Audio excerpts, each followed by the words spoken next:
Peki bize cinlerinin varlığını kanıtlayabilir misin? Saatlerdir bana burada sorduğunuz sorularla onlar da cevap verir. Birçok büyücüye yazdım. Neredeyse hiçbirinden cevap alamadım. En sonunda birisini ikna edip evini ziyarete gittim. Karşılaştığım tablo beni çok şaşırttı. Ağır bozuk et kokusu, ölü hayvanlar, onlarca korkunç resim, kaynayan kazanlar ve büyü malzemeleri. Burası birçoğumuzun girmek istemeyeceği derecede iğrenç bir yerdi. İlk vardığımızda emin olamadık. Fakat her şey hazırlanmıştı. Birkaç saat içerisinde beklediğimiz an gelecekti. Burası nasıl bir şey lan? Köpeğe bak. Şşş. Bekçi gibi duruyordu. Emin miyiz burası olduğuna? Bilmiyorum da karanlık. Işık mışık yanmıyor. Selim, Efendim? konum burası olabilir mi sence? Bir bakalım abi, çalalım olmadı. Çalalım kapıyı. Nereye? Şuraya bırakayım o zaman. Çünkü biraz daha ileri git kanka. Daha iyi böyle. Lan burası nasıl bir yer ya? Kadının adı neydi? Efsa. Efsa değil mi? Burası olabilir mi lan acaba? Moruk artık hep sessiz ha.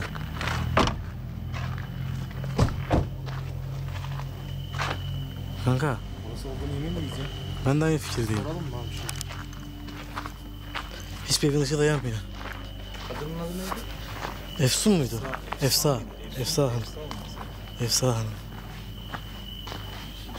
Şş, burada ışık yanıyor sanki. Aha burada ışık yanıyor. Nasıl bir yer ya? Emin miyiz? Burada biri var.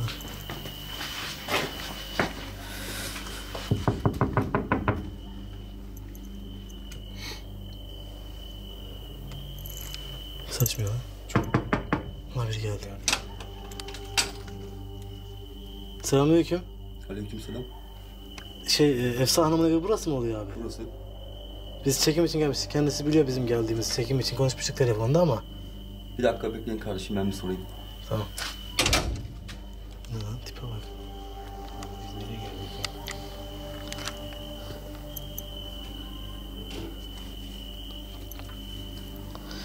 Çok tuhaf. Sessiz yürüyor. O ne lan, sese bak. Arkadan geliyor. Sıkıntı geldi. Gelin kardeşim. Selamünaleyküm. Aleykümselam. Buradan çıkarız ayakkabıları. Çıkar bunları.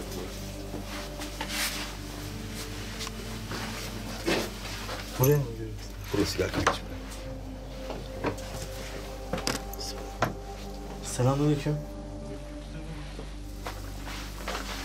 Efsa Hanım. Telefonda görüşmüştük, hatırlarsınız sizinle. Biriniz çıkın. Biriniz. Tamam ben çıkıyorum oradan. 2 kişi çekeceğiz o zaman, doğru mu? Bu kadar kalabalık olmaz.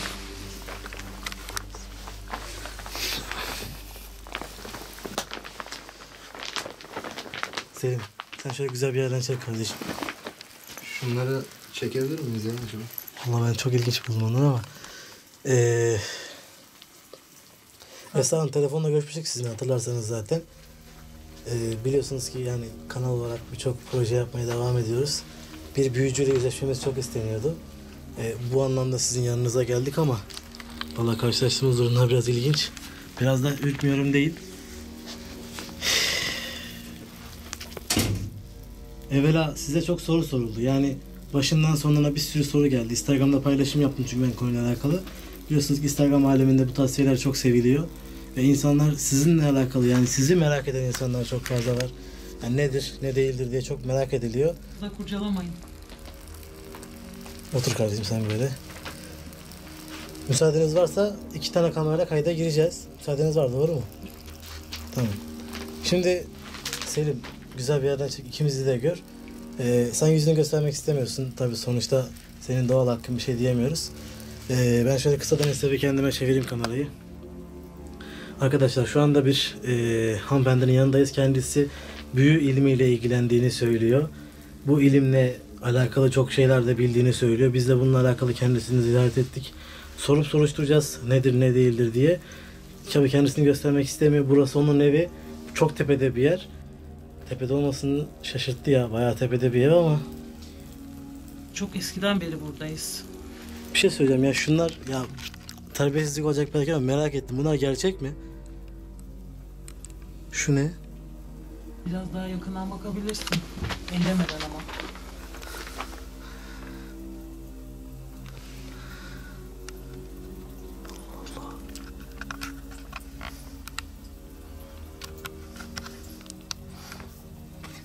Peki bu yılanlar gerçek mi? Sahte gibi mi duruyor? Vallahi bilemiyorum ama çok ilginç gözüküyorlar.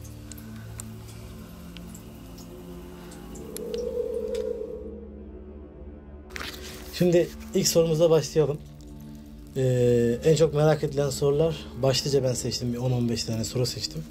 Tabii ki yani affınıza sığınarak söylüyorum ama hep bana gelen bir soru var. Büyücüye sormak istediklerimi yazın dediğimde en çok gelen soru Allah'tan korkmadığıyla alakalı.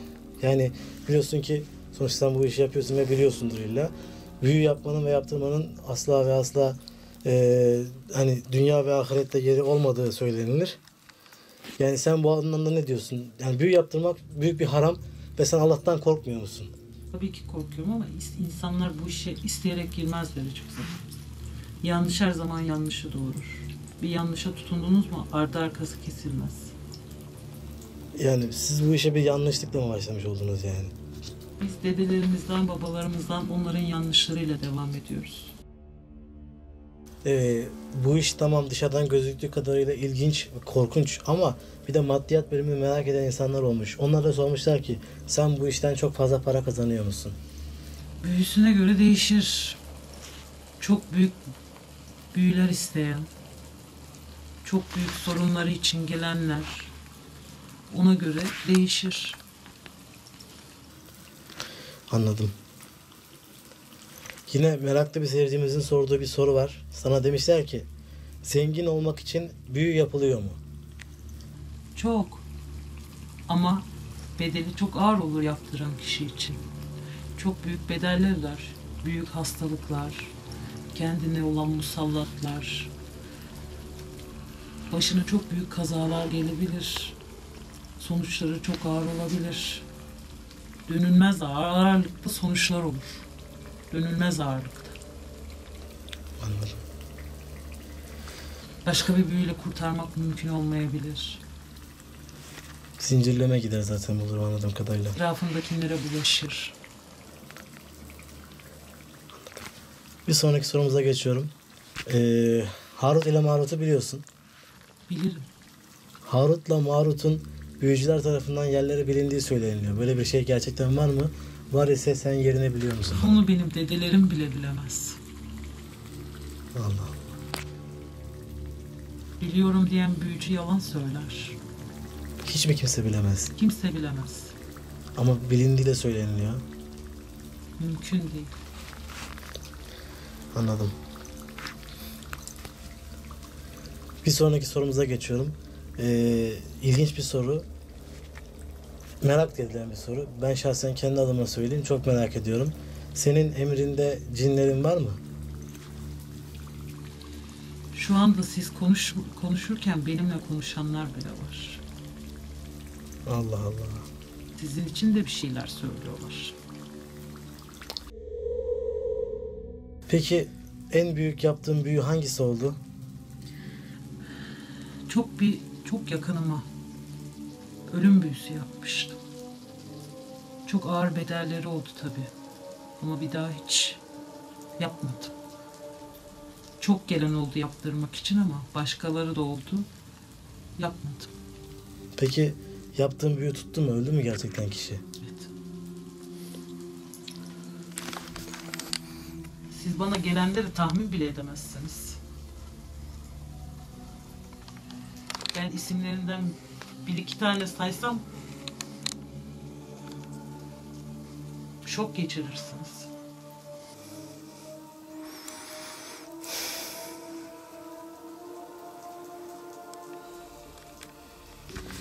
Peki bu ölüm büyüsüyle alakalı bazı sorular var. Nasıl yapıldığıyla alakalı soruluyor. Sabunla. Bir sabuna 41 tane iğne saplanır. Sonra o bir kuyuya atılır. Tabii bazı şeyler yazılması lazım sabunun üzerine. Bazı ritüeller var. Tabii burada onları söylemeyeceğim. Onlar yazılır. 41 tane iğne batırılır. Bir kuyuya atılır. O sabun eridikçe o büyü yaptığınız kişi zamanla erir. Ne doktor, ne başka kimse iyi bir büyücü değilse ne olduğunu çözemez. Tabii bunun bir sürü de zararı vardır. Yaptıran kişiye de, kim yapılmasını istediyse ona da. Anladım. Peki yani ilginç bir de böyle bir durum var. Yani affedersin ama çok inanılmaz ağır bir koku var değil mi? Çok pis bir evim var yani. Vallahi ağır bir koku var. Deme oğlum şöyle alalım. Bizi vallahi yamultur yemin ediyorum çıkarken. Affedersin. Gerçekten çok hani affına sığınarak söylüyoruz ama hakikaten biraz Buraya bu kokusu var. kadar müşterilerim gelir. Siz sadece çekim yapmaya geldiniz. Onlar hiç şikayet etmez. Bilmiyorum artık. Biraz da ilginç. Şimdi bir sorumuz daha var. Diyorlar ki peki ayrılık büyüsü nasıl yapılıyor ya da birleştirme büyüsü de nasıl yapılıyor gibi sorular gelmiş. Kaşıklar vardır. Bu kaşıkların üzerlerine bazı bildiğimiz, bizim gibilerin bildiği diyeyim ya da bazı şeyler. Elleme, Merak ettim. dokunma. Çok mu bir şey söyleyeyim. O kaşıkların üzerine bazı şeyler yazarız büyü tutması için. Eğer kaşıkları sırt sırta verip bağlarsak kişiler ayrılır. Eğer yüz yüze bakarsa kaşıklar, tabii hepsinin ritüelleri ayrıdır. O şekilde de birbirlerine bağlanırlar. Tabii bunların en önemlisi mezara gömülmesi gerekir. Mezar mı? Peki mezar neden? Çünkü tüm ebediyet oradadır. Ebediyete kadar sürsün istenilirse o kaşıklar mezarlığa gömülür. Ortam çok gerici vallahi yalan söyleyemem şimdi. İnanılmaz derecede geriliyorum ki şu kafa olayı zaten beni bitirdi. Büyü için kurbanlar gerekiyor mu diye bir soru sormuş. Büyük büyüler için gerekir. Öyle insanlar vardır ki kendi çocuklarını, çocuklarını, kızlarını, oğullarını feda ederler. Nasıl yani? İnsanların isteklerine inanamazsınız. Büyü için mi çocuğunu feda ediyor? Edenler vardır. Niye illa o çok yakını? Çok değer verdiğini mi sağladığında? Yol, istediği büyü, büyük büyülerdir. Kendinden bir şeyi feda etmesi gerekir. Garip bir ses geliyor. Olabilir. Siz hiç gitmemişsiniz böyle yerlere. Müşterilerim alışıktır. Vallahi ben hiç büyücünün yanına gelmedim. Büyücü deyince bir geri durdum ama neyse bir sonraki sorumuza dönmeden evvel bir Sen sonra gitmiyorum diyorsun ama bana gittiğini söylüyorlar. büyücülere mi? Gitmişsin. Çekim için gitmek istedim doğru. Gitmişsin. Şu an kendimi sorguluyorum. Abi. Gitmişsin. Bilen. Neyse fazla açmayalım. Bir büyücü olarak sana en çok sorulan sorulan bir tanesi de şu.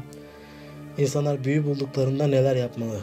Yani mesela evinin içerisinde, kapının dibinde, eşiğinde, şurada burada bir yerde büyü yakaladığını düşünelim. Kimisi yakar. Aman diyeyim. Yakılmaz. O büyünün açılıp akar bir suya atılması lazımdır.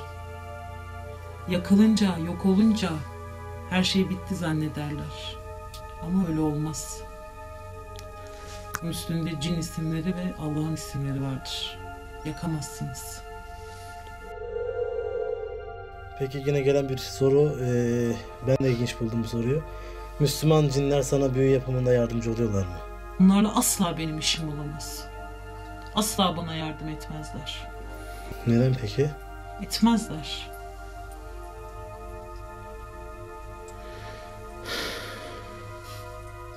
Çok ilginç. İlginç bir soruyla daha devam edelim. Sen ilk büyüye ne zaman başladın? Ve ilk hangi büyüyü yaptın? Kaç yaşında yaptın? Babamdan, dedemden görmüşümdür çok küçük yaşta.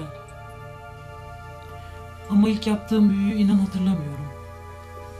O kadar çok büyü yapmışsın ki hatırlamaman normal. Büyü malzemelerini, yani şu gösterimlerde sakınca yoktu zaten. Şu malzemeleri, bunları nereden buluyorsun yani? Bu kadar şeyi nasıl tedarik edebiliyorsun? Bu müşterim kendi getirir. Yaptıracağı büyü için ne lazım diye sorar. Listeyi veririm. Gelirken getirir. Anladım. Büyüye inanmayan insanlar var. Biliyorsun zaten. Büyünün varlığına inanmayan insanlar var. Tabii büyünün hak olduğunu biz Kur'an-ı Kerim'de zaten öğrenmiş olduk. Büyülere inanmayan insanlara karşı söylemek istediğin bir şey var mı? Sizin peygamberinize bile zamanında büyü yapılmış. Ona sirayet eden onlara etmeyecek mi zannederler? Ona bile sirayet etmiş. O bile büyüden payını almış. Siz kimsiniz ki büyüye inanmayacaksınız? Şu an ben sana öyle bir büyü yaparım ki bırak konuşmayı, olduğun yerde donup kalırsın. Aman diyeyim. Kapıdan bile çıkamazsın. Rica ediyorum, tamam peki. Bir sonraki soruya geçiyorum. Yaptığın büyüler arasında en etkili olduğunu düşündüğün büyü hangisi? Birçok büyü var ama en etkilisi Kabala büyüsüdür. Kabala. En belalısı odur. Yaptıran kişiye büyük dertler açar. Ama kişi sonunda istediğini alır o kadar belaya rağmen. İnsan bir yerlerde gördüklerini çizerek, yani Google'da şurada burada gördüklerini çizerek kağıda bir şeyler yaptığını varsayalım. Yani olur mu sence? O büyü tutar mı? İnternette gördüğü büyü yapmaya çalışarak bir şey elde edebilir mi kişi? Asla olmaz. Büyü dediğin bir kere miskamberle yazılmalı.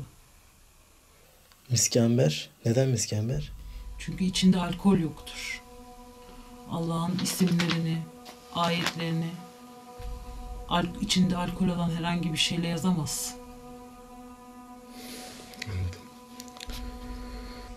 Yine çok yani sorulardan bir tanesi, bu insanların derdi ne ise bilmiyorum ama herkes bana kara büyü nasıl yapılır diye soru soruyor.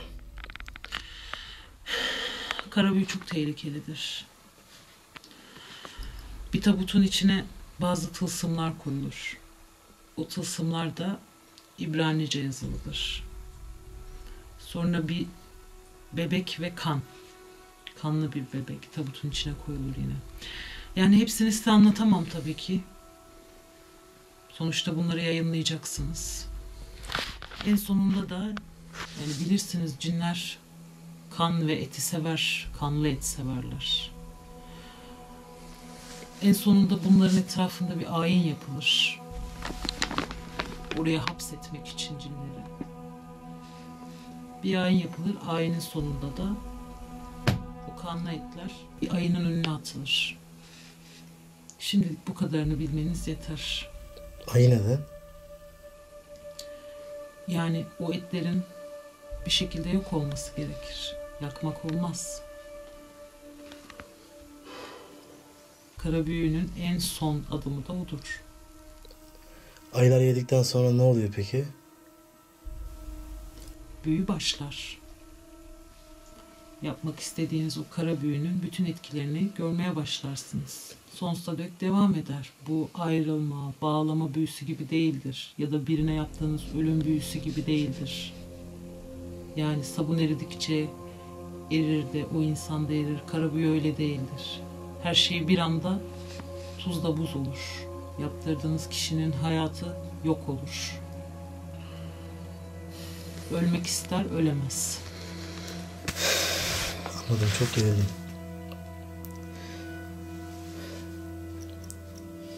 Vallahi heyecan bastı. Peki bize cinlerinin varlığını kanıtlayabilir misin?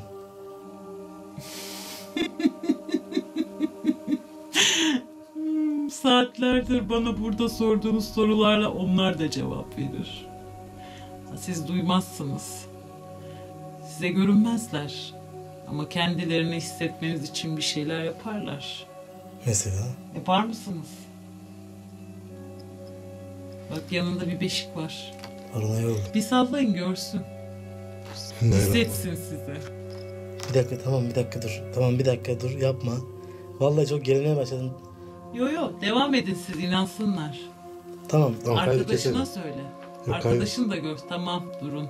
Yeter. Yeter.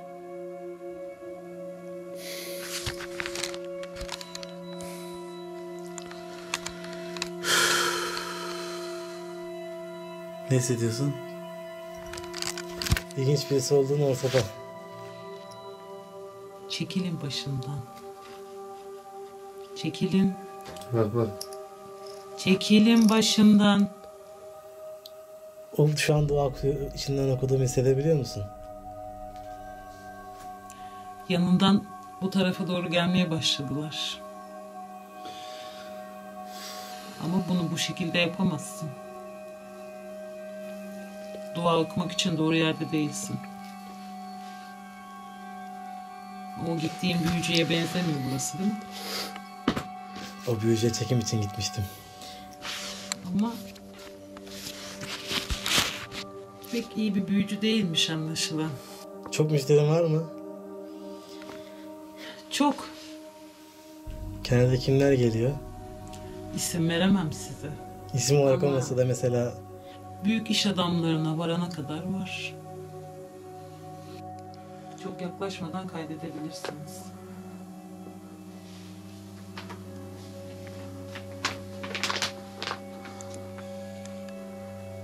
Çok yaklaşma. yani büyü yapmanın sonrasında getireceği bazı şeyler var. En başta büyüyle çözülüyor derken böyle bir silsile devam ediyor. En nihayetinde bu işin insanlara getireceği şeyler iyi bir şey olamaz bence. Allah Teala belki de bu yüzden yasak kıldı. Yani yasak kılmasını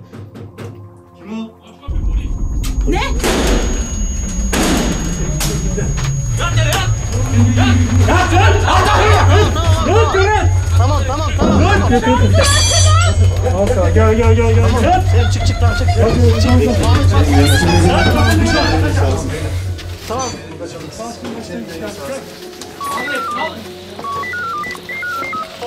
Çıkalım. Hadi bakalım. Merkez emirler sayılır.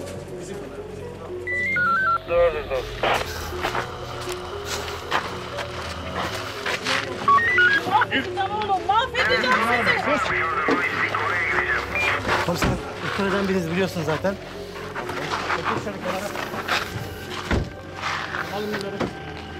Çıkarsana onu.